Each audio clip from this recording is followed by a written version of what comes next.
거룩하신 주님 감사합니다. 오늘도 귀한 날 허락하여 주시고 하나님을 만나며 하나님의 은혜로 오늘 하루를 시작할 수 있게 은혜 주심에 너무나도 감사드립니다.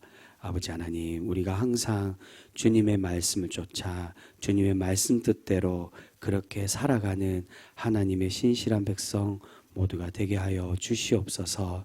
아버지 하나님, 우리가 그렇게 세상 이들을 닮아가는 것이 아니라 하나님을 닮아가며 하나님을 기쁘시게 하며 오직 하나님의 영광이 되는 그러한 백성이 되어서 오직 하나님의 복을 받기에 부족함이 없는 우리 귀한 성도 모두가 되게 하여 주시옵소서. 오늘 하루도 그렇게 구별된 삶, 구별된 하루, 그러한 하나님의 구별된 백성 모두가 되게 하여 주시옵소서. 그러한 은혜, 그러한 말씀 오늘 내려주실 줄 믿사오며 우리를 사랑하여 주시는 예수 그리스도의 이름으로 감사하며 기도드립니다. 아멘. 오늘 우리가 주시는 말씀은 신약 마태복음 12장의 말씀입니다. 마태복음 12장 1절에서 14절까지의 말씀 함께 보겠습니다.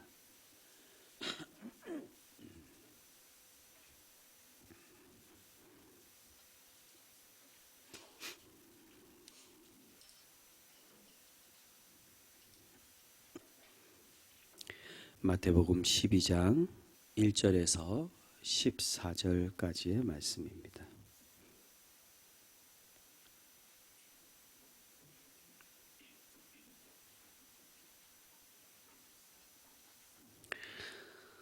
한 절씩 교독하겠습니다. 그때 예수께서 안식일에 밀밭 사이로 가실새 제자들이 시장하여 이삭을 잘라 먹으니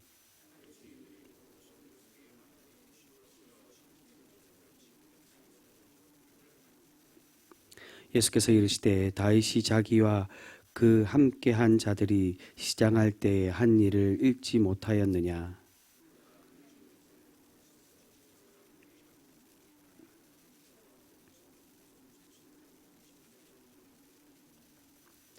또 안식일에 제사장들이 성전 안에서 안식을 범하여도 죄가 없음을 너희가 율법에서 읽지 못하였느냐.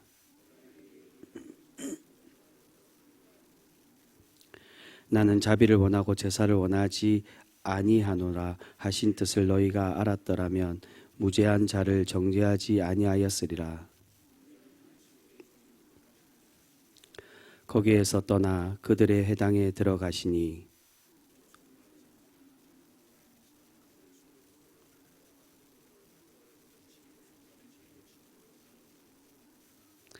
예수께서 이르시되 너희 중에 어떤 사람이 양 한 마리가 있어 안식일에 구덩이에 빠졌으면 끌어내지 않겠느냐.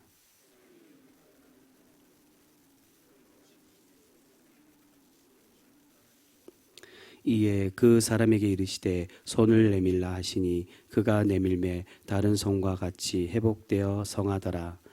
바리새인들이 나가서 어떻게 하여 예수를 죽일까 의논하거늘. 아멘.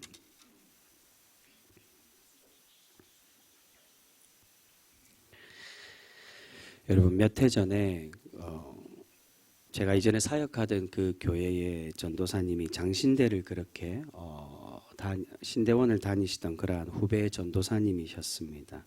저랑 같은 동문은 아니고요. 서울에 있는 그 장신대에 그렇게 신대원을 다니시던 분인데 그분이 자신의 학교에 채플에 온 한 목사님의 설교를 한번 추천을 해 주신 적이 있습니다. 굉장히 인상적이고 은혜스러웠다고 그래서 저보고 꼭 한번 보시라고 그렇게 권하며 그렇게 추천을 한 적이 있습니다. 그래서 저도 장신대 홈페이지에 들어가서 이 학교 홈페이지 들어가면 그 학교 초청 강사분들의 설교를 그렇게 띄워놓기도 그렇게 하는 것을 볼 수 있었습니다. 그래서 홈페이지에 들어가서 그 영상을 보게 되었는데 그 설교 제목부터 굉장히 충격적이고 그렇게 인상적이었습니다. 그 목사님이 그 설교 제목에 그러한 제목으로 후배들 신학도들에게 그렇게 설교를 하는 것을 들을 수 있었습니다. 그 제목이 성경대로 살지 맙시다라는 제목으로 그렇게 후배들에게 설교를 하는 것을 들었습니다. 한 교회 목사님이,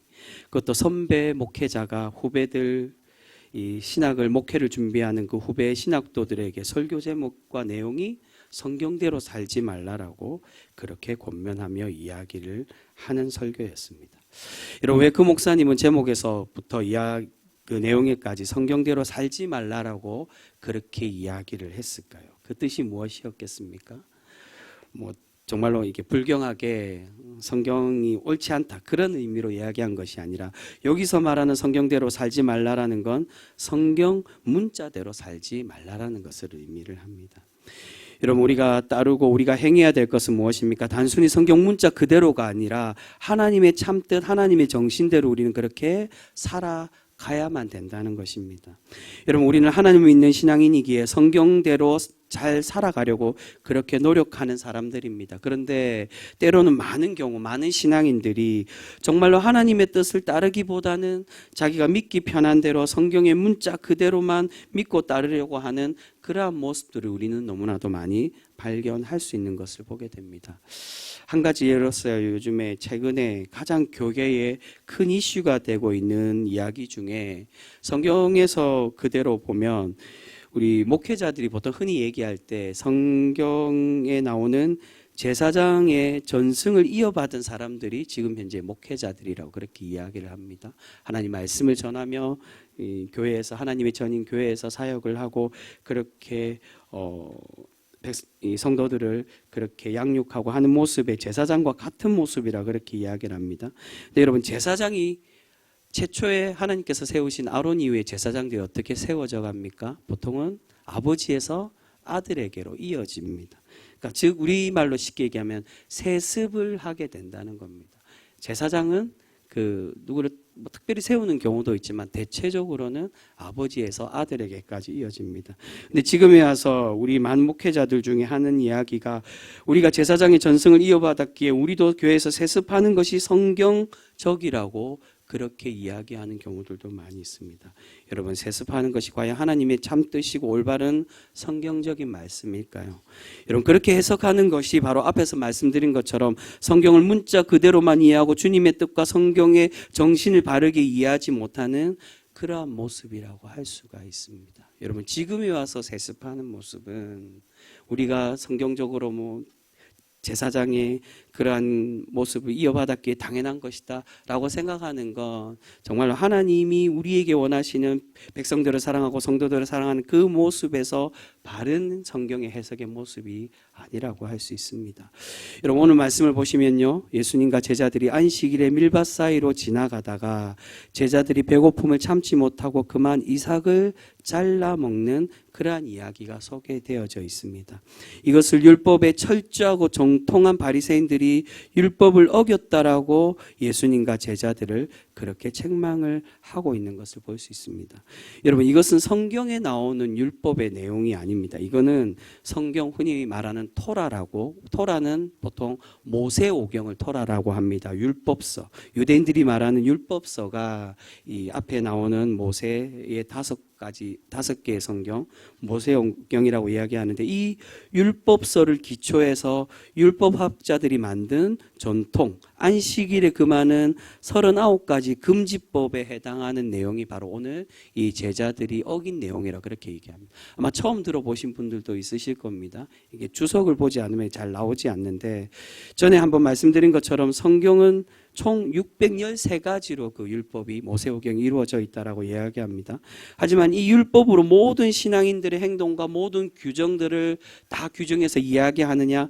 그렇지는 못하다는 것입니다. 그래서 율법학자들이 이 토라를 기초해서, 모세오경을 기초해서 장로들의 전통, 유대인들의 전통을 만들게 됩니다. 이거를 처음 들어보신 분도 있겠지만 그냥 듣고 그냥 넘기시면 됩니다. 이 전통을 미시나라고 하고요, 요거를 해석한 걸 게마라라고 합니다. 제가 이거를 두 가지 설명드리는 건, 나중에 이 미시나와 게마라가 합쳐져서 우리가 알고 있는 탈무드가 그렇게 되어집니다. 탈무드와 또한 이것을 기초로 한 미시나나 게마라는 유대인들이 성경에 나와 있는 그 율법을 기초로 해서 우리가 앞으로 더 이 실천법에서 어떻게 따르는 것이 더 옳을까라고 구상하고 만든 것이 바로 이러한 그 장로들의 전통이고 율법이라는 것입니다. 그 중에 하나가 안식일에 금하는 39가지의 법입니다. 오늘 제자들은 밀이삭을 잘라 먹는 거죠. 추수해서도 안 되고 까불어서도 안 되고 그리고 이게 몇 킬로 이상 가서도 안 되고 하는 그런 이 안식일에 해서는 안 되는 금지법들이 있습니다. 그 중에 하나를 예수님의 제자들이 어겼다는 것을 이 바리새인들이 이야기를 합니다. 여러분, 많은 경우 우리는 서기관들과 바리새인들은 악한 사람이라고 그렇게 이야기하고 하나님의 말씀을 지키지 않는 사람으로 그렇게 오해하는 경우들이 많이 있습니다. 그러나 여러분, 사실 성경에 나와 있는 서기관들과 바리새인들은 그러한 사람이 아니라 율법에서도 너무나도 정통하고 하나님 말씀을 잘 알고 열심히 따르던 사람들이 바로 바리새인들과 서기관들이었습니다. 하나님 말씀을 너무나도 잘 알고 있기 때문에 누구보다도 말씀에 철저한 그러한 사람들입니다. 그런데 여러분, 왜 예수님은 이러한 사람들을 이 바리새인들과 서기관들을 저주하시면서 책망하고 그렇게 말씀하실까요? 그것은 이들이 말씀의 외형, 말씀의 모양적인 부분에서는 성경 말씀을 잘 따르는 것 같고 열심히 따르는 것 같지만 그러나 하나님의 참뜻은 행하지 못하는 그러한 모습들이 있었기에, 교만하고 이기적인 그러한 율법주의적인 모습들이 있었기에 예수님이 이들을 책망을 하고 계시는 것입니다. 보통 그렇게 성서학자들이, 구약학자들이 그렇게 얘기합니다. 우리 이 시대에 바리새인들만큼 그렇게 철저하게 율법을 따르거나 그렇게 할 수 있는 사람이 거의 없다라고. 그만큼 율법에 있어서는 목숨을 걸고 지키고 따르던 사람들이 바로 바리새인들입니다. 그런데 겉모습으로는 말씀을 잘 따르는 것 같지만 자신들이 불리할 때는 자신들이 유리하게 말씀을 해석하고 말씀을 바꾸던 사람들이 바로 서기관들과 바리새인들이었습니다. 그러한 잘못된 말씀의 오용, 자기 합리화 때문에 예수님은 그렇게 책망하시며 저주를 하고 계시는 것입니다. 여러분, 앞에서 말씀드린 39가지 금지법이 성경에 나오는 것이 아니기 때문에 이것이 다 틀렸다라고 말씀드리는 것이 아닙니다. 성경이 우리가 살아가는 모든 것을 문자 그대로 하나하나로 다 말씀해 주지 않기 때문에 때로는 우리가 실생활에서 살아가는 실전법에서 하나님 말씀을 어떻게 살아가야 되는가를 해석하고 그것을 따르게 하는 그런 모습들도 우리에게 분명히 필요합니다. 그런데 중요한 건 바리새인들과 행동과 장로들의 전통에 어떠한 문제들이 있다는 것입니까? 바로 하나님께서 진정으로 하나님의 백성들에게 원하시는 성경의 정신, 성경의 참뜻을 그들이 잃어버리고 살아가고 있음을 우리에게 그렇게 말씀해주고 있습니다. 여러분, 오늘 예수님은 바리새인들을 책망해 어떻게 바리새인들이 제자들과 예수님을 책망할 때 어떻게 답변을 해주고 계십니까? 3절과 4절에 다윗이 사울에게 쫓겨서 자신의 부하들이 배가 너무나도 고파서 제사장만 먹는 진설병을 먹는 사건에 대해서 그렇게 설명을 해주고 있습니다. 그리고 이것을 어떻게 해석합니까? 하나님의 자비에 대해서 그렇게 말씀하시며 설명합니다. 그리고 이어서 우리가 9절부터 나오는 말씀에 보면 이게 세 개의 복음서에 다 똑같이 이 말씀 이외에 미리삭을 잘라 먹은 말씀 이외에 손 마른 자의 그 고침에 대한 사건이 동일하게 나오고 있습니다. 그 사건을 예수님께서 이어서 말씀하시면서 안식일에 사람을 살리는 것이 과연 옳은 것이냐라는 것에 대해서 말씀하시며 설명을 해주고 있습니다. 여러분, 분명히 율법의 기준에서 보면 이 두 가지 행동, 이 두 가지 사건은 율법을 어긴 모습이라고 할 수가 있습니다. 문자 그대로 보면 분명히 예수님과 제자들은 불법을 행한 것입니다. 그런데 여러분, 이 두 이야기에서 예수님께서 진정으로 말씀하시고자 하는 성경의 참뜻 정신이 무엇입니까? 바로 사랑에 대한 의미를 우리에게 말씀을 해주고 있는 것입니다. 자비를 행해야 되며 또한 그 안식일일지라도 너희가 양이 물에 빠진 것을, 구덩이에 빠진 것을 구하기 위해서 그렇게 그것 자신의 안식일의 법을 어겨서 행하는 것처럼 하나님의 백성, 하나님의 어린 양이 죽어가고 있는 그 가운데 그들을 살리는 것이 과연 당연한 것이 아니냐라고 예수님은 그렇게 말씀해 주고 있습니다. 무엇보다 하나님의 백성이 가져야 될 본질은 말씀의 모양, 말씀의 외형, 말씀의 가식적인 모습이 아니라 말씀의 최고의 가치, 사랑을 위해 생각하고 실천하는 그것이 최우선이 되어야 됨을 우리에게 그렇게 말씀을 해주고 있는 것입니다. 여러분, 때로는 우리가 하나님의 믿음의 백성이라고 하나님 말씀을 따르는 성도라고 하면서 때로는 무엇이 진정으로 하나님 말씀을 따르는 것인지를 제대로 깨닫지 못하고 율법적으로 말씀 그대로 때로는 지체들을 판단하고 정죄하고 하나님의 영광을 가리는 그런 모습들을 볼 때가 우리가 너무나도 많이 있는 것을 보게 됩니다. 제가 중보기도 때 한번 이야기를 드린 그런 내용이 있는데요. 여러분, 교회에서는 참고로만 들으시면 될 것 같은데 이혼에 대해서 보통 어떻게 이야기를 합니까? 보통 이혼은 하면 안 된다라고, 하나님께서 이어주신 그러한 부부이기에 남녀의 사이기에 절대로 갈라놓을 수 없다라고 그렇게 이야기를 합니다. 그럼 여러분, 교회에서는 절대로 이혼하면 안 되는 것으로 이야기를 해야 될까요? 혹여 젊은 청년들이 또는 이혼의 그런 부부관계가 어려운 사람들한테 성도들은 절대로, 하나님 믿는 백성들 절대로 이혼하면 안 된다라고 그렇게만 이야기하는 것이 과연 옳을까요? 여러분, 당연히 교회 안에서는 하나님의 가장 작은 공동체가 가정이기 때문에 당연히 그 가정을 지키기 위해 노력하고 권면하는 그런 모습은 분명히 필요합니다. 그러나 여러분, 우리가 함부로 그 사람들의 상황과 그 사람들의 놓여 있는 어려움들을 판단하거나 정죄해서는 안 됩니다. 왜냐하면 이전과는 다르게 가정 안에서 우리가 함부로 말할 수 없는 가정의 폭력이나 또한 가정의 어려움들을 겪는 경우들이 많이 있습니다. 그렇기에 우리가 필요한 것은 혹여 그들이 우리의 믿는 자, 우리의 지체들 가운데 이혼을 결정해서 이혼한 사람들이 있더라도 교회가 가져야 될 자세는 그가 왜 이혼을 했는지, 그가 무슨 문제 때문에 저 사람이 왜 이혼을 해서 그러한 어려움들을 겪는지 그들을 판단하고 정지하고 그렇게 그들에게 상처를 주는 것이 아니라 교회가 가져야 될 하나님의 진정한 하나님의 말씀의 정신은 그가 2차적으로 교회 안에서 다시금 상처받지 않도록 그들을 정죄하지 않고 사랑과 위로로 감싸주는 그 모습이 바로 우리에게 필요하다는 것입니다. 여러분, 그것이 성경적인 정신이고 하나님이 우리에게 주시는 말씀의 의미입니다. 성경에 이혼한 사람들 위로해줘라 그런 말씀 없습니다. 그러나 주님이 우리에게 원하시는 거, 오늘 말씀과 하나님의 정신으로 비춰볼 때 우리에게 원하시는 건 말씀 글자 그대로 있지 않다 하더라도 우리가 가져야 될 것, 무엇보다도 하나님을 사랑하고 우리의 이웃을 사랑하는 그 말씀을 실천하며 살아가는 우리의 모습이 우리에게 필요함을 우리에게 말씀해 주고 있습니다. 여러분, 교회에서 성도들이 수년을 동안 다니면서 또한 더 길게는 평생을 신앙생활하면서 비본질 때문에 본질을 놓치고 잃어버리는 많은 성도들이 있는 것을 보게 됩니다.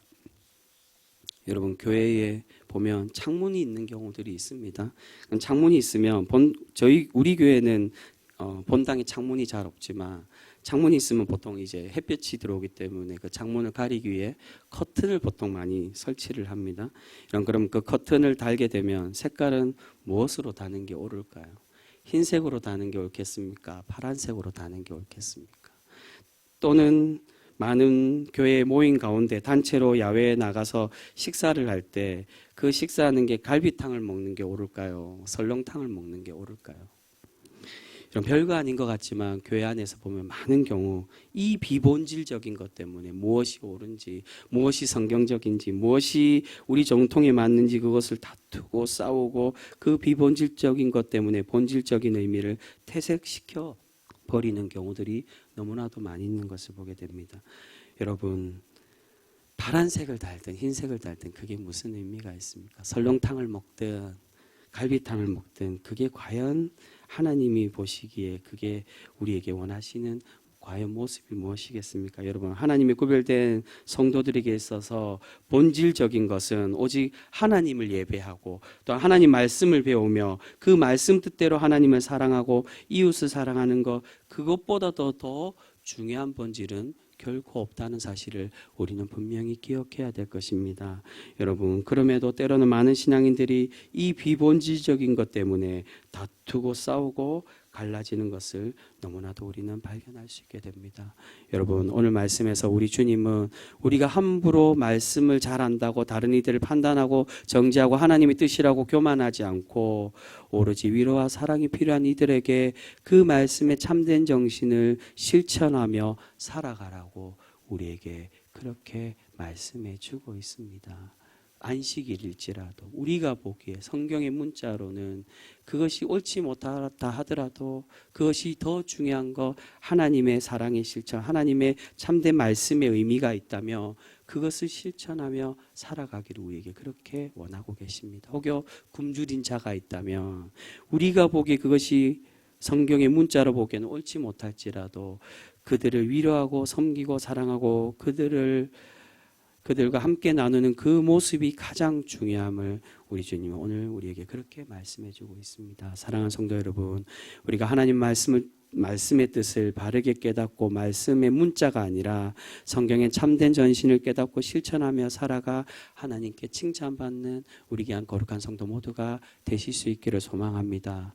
여러분, 예수님께서는 심지어 어떻게까지 얘기하십니까? 마태복음 22장에 7장 22절에 예수님은 기적을 행하고 귀신을 쫓아내던 예언을 말하던 그 속에 하나님의 참된 뜻이 없다면 그것은 불법이라고까지 그렇게 우리에게 말씀해 주고 있습니다. 마지막 끝에 내가 너희들을 도무지 알지 못한다라고 이 불법을 행하는 자들이라고 그렇게 말씀해 주고 있습니다. 여러분, 우리가 불법이 아니라 주님 보시기에 행하는 불법이 아니라 하나님의 참된 생명의 말씀을 우리가 따르고 실천하는 그러한 거룩한 성도 우리 모두가 되어서 하나님의 영광이 되고 하나님의 자랑이 되는 그러한 우리 거룩한 성도의 모든 삶들이 되실 수 있기를 소망합니다.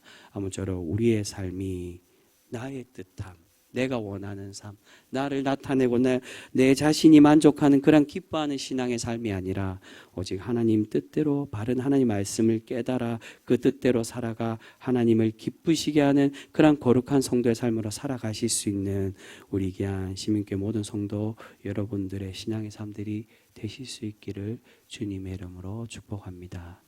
기도하겠습니다.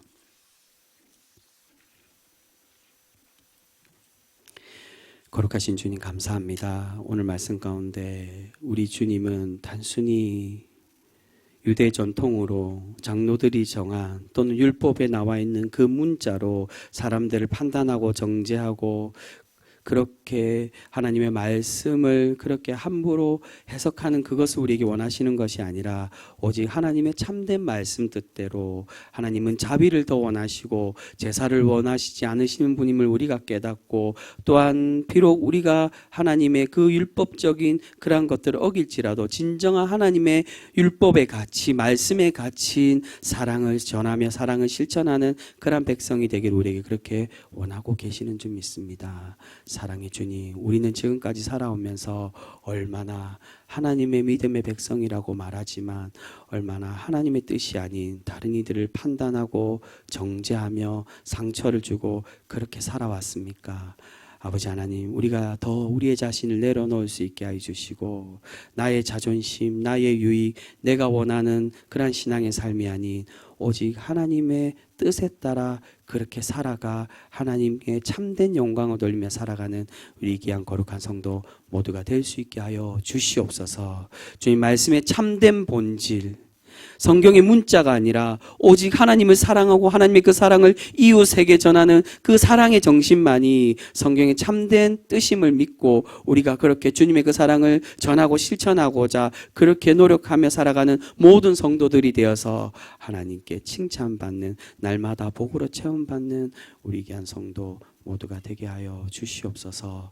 거룩하신 주님, 오늘 하루도 그렇게 주님의 말씀을 바르게 깨달아 주님의 말씀을 실천하며 살아가 하나님께 날마다 하나님의 복과 하나님의 응답하심으로 체험받는 우리 귀한 거룩한 성도 모두가 되게 하여 주시옵소서.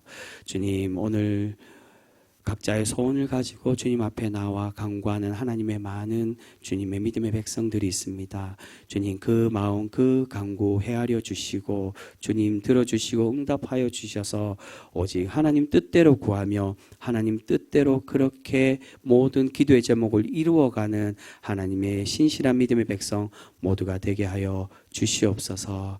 아버지 하나님, 특별히 우리 교우들 가운데 건강의 어려움으로 그렇게 고통받고 있는 우리의 환우들이 있습니다. 주님 먼저 찾아가 주시고 그들의 삶의 주인이 되어 주셔서 주님의 위로함을 받고 주님의 회복을 얻는 귀한 우리의 믿음의 공동체, 믿음의 지체들 모두가 될 수 있게 하여 주시옵소서. 특별히 오늘 발인 예식과 또한 나머지 장례 절차가 있습니다. 주님, 유가족들 위로해 주시고 그 모든 장례 위에, 그 장례 절차 위에 하나님의 인도하심과 은혜가 넘치는 그런 귀한 장례 예식 될 수 있게 하여 주시옵소서. 오늘도 주님 우리와 함께 해주시고 거룩하신 하나님의 뜻대로 우리를 인도하여 주실 줄 믿사오며 우리를 사랑하여 주시는 예수 그리스도의 이름으로 감사하며 기도드립니다. 아멘.